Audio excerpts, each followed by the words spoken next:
Hello, YouTubers and all that's happened to watch. Hope you're doing quite well. Got a couple periodical pickups here. One of them happened to be a gift from my girlfriend here. She just sent this over, but figured I would show this one first. It's actually be quite helpful here with my actual collection, which I thought it was a really nice gesture. This is something I actually needed utility-wise, but what she got me here is a floppy drive, USB one. So basically, this right here will help me play a lot of retro games off my computer here. I can basically grab files that I need for each game and just back them up on the hard drive. Makes it so much easier. And plus, those games I can also put away a little bit too, so that way they're not practically left where they're going to be in harm's way if I have to actually store them.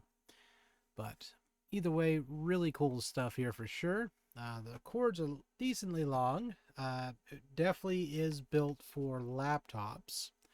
So what I'm probably going to have to do is grab a little like makeshift little shelfy thing for the. I mean, they make these for the shelf for monitors nowadays, but I'll try to find like a piece of wood or something and kind of just lay this atop there along my DVD drive. And so when I need to pull data off a disk or a CD-ROM or a DVD or something, I got these as, standby and ready to go. I was just testing it out, ironically, and there was the funny story about it was apparently with this copy of Hex here. Now, my other computer didn't notice it, but Windows picked up there was some sort of malware on it, like an old virus or something like that. Windows caught it already and stopped it and prevented it from doing anything, but it was still quite funny. Like it was crazy to think that it was like a test item too. It was like some random uh test thing exe. If you click it, that pretty much when all hell break loose. Otherwise, if Windows detected it, nothing happened. I checked what this thing was supposed to do. It's supposed to multiply or whatever if you click it, and I checked everything and didn't do anything. So I was like, all right, So I guess after when I go through that disk again, I'll have to go in there and actually delete that file or replace it or something, which shouldn't be too hard really. But I'll have to do it in like a safer atmosphere, I think, too, like isolated, and then just go in there and clean the file out, put a clean version of the file itself, and then go from there, and life will be good. Next up is actually something I grabbed a while ago. Most of these I did show on my stream. I was going to do a VOD of it, but I forgot to, so we're doing it here. A sealed copy of Seven Cities of Gold. Now, this right here is quite a find, seeing it sealed like this. Again, I got it for the price it shows even on the sticker, which I usually don't try to talk about prices, but again, this is available on GOG. So if you want to get a copy of it yourself, or if it looks interesting to you. But usual RTS simulation kind of game. I thought the visuals, like the artwork on it, looked absolutely amazing. I've never personally played this before in my life other than a tiny bit back in the day, but that was not enough to give a full impression from memory. I just remember messing with it, and I think that was it. So this is something I was like, all right, absolute steal for sealed. I heard the game is all right. Like, it's not the greatest thing ever. It's all right. Like, apparently the original version of this game is a lot better for a lot of people, like a lot of fans of this game. For me personally, I'll probably get it and be like, oh, this, I think it's all right for the most part. But again, this was something that kind of gravitated towards me because, for one, seeing a KB Toys, if I can even say words right anymore, KB Toys sticker on that at the top right brought me back to some nostalgia. So I was like, oh, that is flipping cool.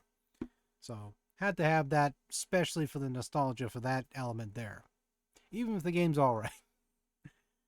So speaking of games that are all right, next one here is actually something a lot of people actually have over the years have warmed up even more to, and that is Darkstone.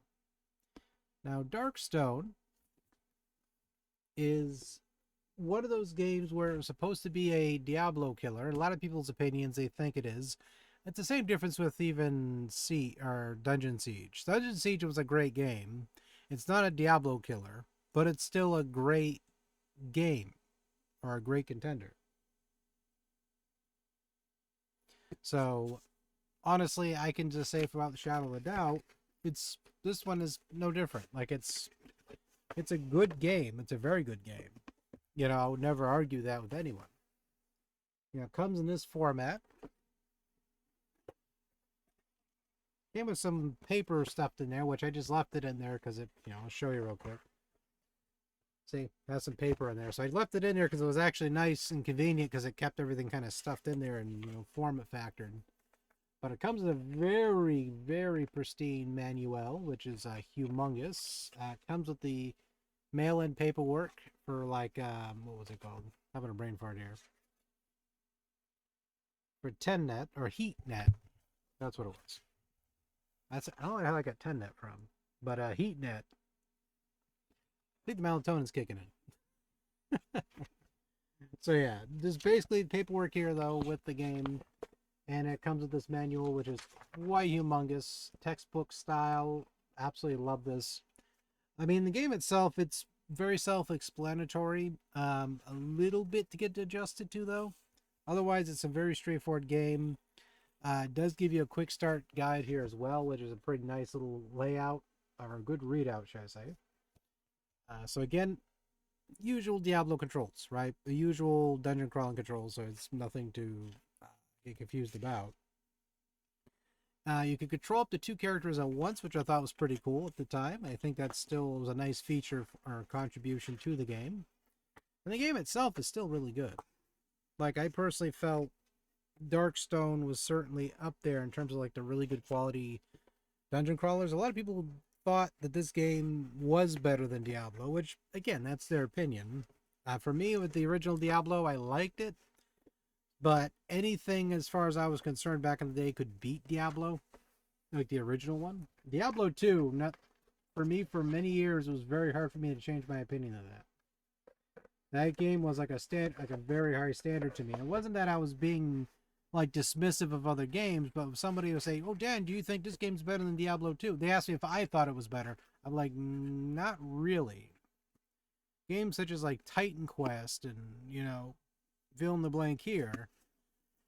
There are even games which I consider a great modern standard, which is Path of Exile, or even Epoch, are fantastic games contributing to the genre.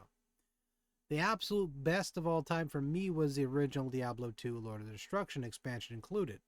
The reason why I say the DLC included is because it adds so much quality of life to it. It's impossible to play the core game again without, you know, jonesing for runes and everything. And some people are like, just play it 5. No, no, no, no, no, no, no, no, no, no, no, no. It's very hard for me to pull away from that game, with especially the DLC seasoning on that. It's like having meat and no one seasons it and they give it back to you after. And it's like, the meat's okay, but that seasoning is really what brought it home for you. And if you like seasoning on your food, that's what it's like for me. Like it's like having a beer without the hops. You're just drinking water. So for those who drink beer, like, oh, okay, I see what he means. But yeah, basically that in a nutshell. I don't even drink alcohol, by the way. You can tell. I'm naturally high in life. The last game I got here, which is actually on the cheap, and I was super excited to get this one in because it's actually one of my favorite puzzle series ever. One of my favorite. Fire and Ice or Solomon's Key 1 and 2 are some of my other favorites as well, but Bust a Move 2. With the most bizarre case of all time. Many people, even the community I'm hanging out with currently, has even said this. Absolutely crazy, dark, gloomy, crazy freaking artwork on the cover here, but behind that, an incredibly fun arcade puzzle game of sorts. You're popping bubbles, you're playing as Bub and Bobble. What's more to love? Game's rather easy to a point, but it's still one of those games that were satisfying. It was addicting.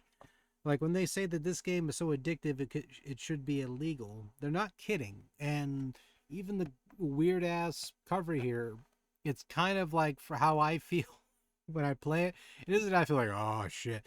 It's like addicting where I want to sit through the entirety. As soon as I start playing this game or any of the games in the Bus Move series, I play them all the way through if I can.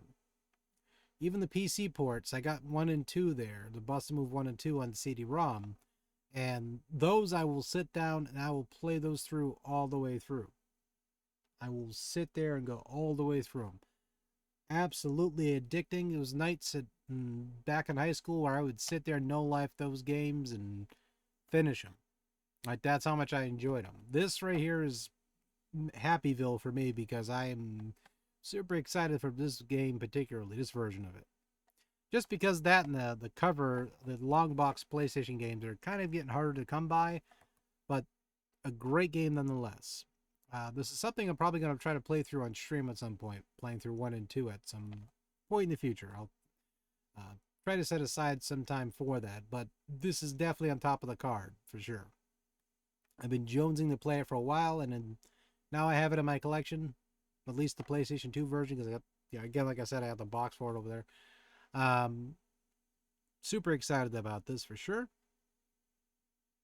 Absolutely excited for sure. But that's my haul overall. Super excited about the games I got in here. I've been kind of jumping into the whole PC collecting of sorts recently. There's been a couple of PC games I haven't gotten a hold of, and so, or at least played through. And so that's kind of been my journey at the moment, is trying to nail down PC titles I've never played yet, or games I've played back in the day but never got to, fully get through. And so that's why I'm trying to personally sit here and get to that point where I can play all these games, without any limits at this point.